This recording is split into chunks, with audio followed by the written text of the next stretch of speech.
นโดยน้ำดื่มหัวเสือในโอกาสเข้าร่วมกองประชุมใหญ่องค์คณะพรรคเมืองนองครั้งที่12ท่านบุญจุมอุบลประเสริฐเจ้าแขวงสวรรณเขตพร้อมด้วยคณะการนำของแขวงได้ลงติดตามความคืบหน้าโครงการก่อสร้างขัวข้ามเซละนองซึ่งขัวแห่งนี้ตั้งอยู่ในขอบเขตบ้านอะหลองห่างจากเทศบาลเมืองประมาณ7 กิโลเมตรในโอกาสนี้ท่านคำผุยศรีบุญเฮืองหัวหน้าแผนกแผนการและการลงทุนแขวงได้ให้รู้ว่าขัวข้ามเซละนองแม่นโครงการหนึ่งที่นอนในแผนพัฒนาเศรษฐกิจสังคมแขวงสวรรณเขตและเป็นแผนระยะสูงใส่ท้ายสมัยในการจัดตั้งปฏิบัติแผนสู่ซนแก้ไขความทุกข์ยากของประชาชนซึ่งเมืองน้องแม่นเมืองหนึ่งที่นอนในเมืองทุกข์ยากของแขวงสวรรณเขตโดยเฉพาะเล็งใส่67บ้านของเมืองในนี้แม่นเน้นหนักใส่แก้ไขปัญหาพื้นฐานโครงสร้างและแก้ไขชีวิตการเป็นอยู่ของประชาชนสร้างเมืองน้องให้กลายเป็นเมืองพ้นทุกข์ในปี2029ดังนั้นการนำแขวงได้ตัดสินใจก่อสร้างขัวเบตงแห่งนี้ขึ้น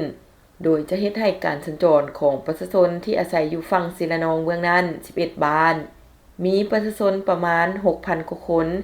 มีความสะดวกสบายยิ่งขึ้น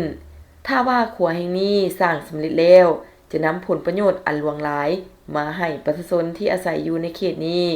เป็นต้นแมนการขนส่งสินค้ากสิกรรมการค้าการท่องเที่ยวจะเฮ็ดให้ประชาชนยับใกล้เข้าสู่การพัฒนาด้านอื่นๆอย่างง่ายดายขึ้นขัวแห่งนี้แม้นนำใช้งบประมาณของแขวงและงบประมาณจากศูนย์กลางประมาณ 39.9 ตื้อกีบคาดว่าการก่อสร้างจะให้สำเร็จห้อยจนห้อยในเดือนธันวาคมปีนี้โครงการนี้มีระยะ2ปีเริ่มจัดตั้งปฏิบัติมาแต่เดือนมิถุนายน2024โดยคาดว่า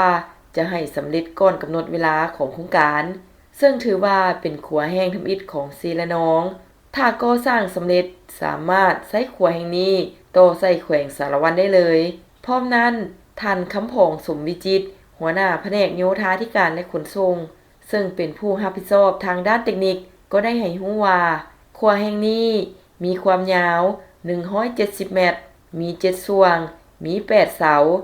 เป็นต้นเสาขัวสูง14 เมตรเป็นขัวเบตงอัดแหงมีความกว้าง 5.5 เมตรมีหาวพนักทั้งสองข้าง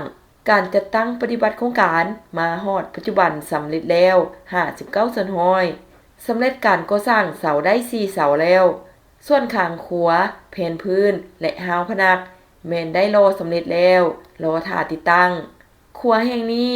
สามารถรับน้ำหนักได้40ต้นท่านทิพวรศรีราษาประธานบริษัท VLP พัฒนาก่อสร้างจำกัดผู้รับเหมาการก่อสร้างขัวข้ามเซละนองให้รู้ว่าเวียกที่จะเร่งเอาใจใส่แม่นสืบต่อก่อสร้างเสากลางน้ำเบอร์556เวียกต่อไปแม่นเวียกติดตั้งข้างขัวและเวียกเทหน้าขัวส่วนถึง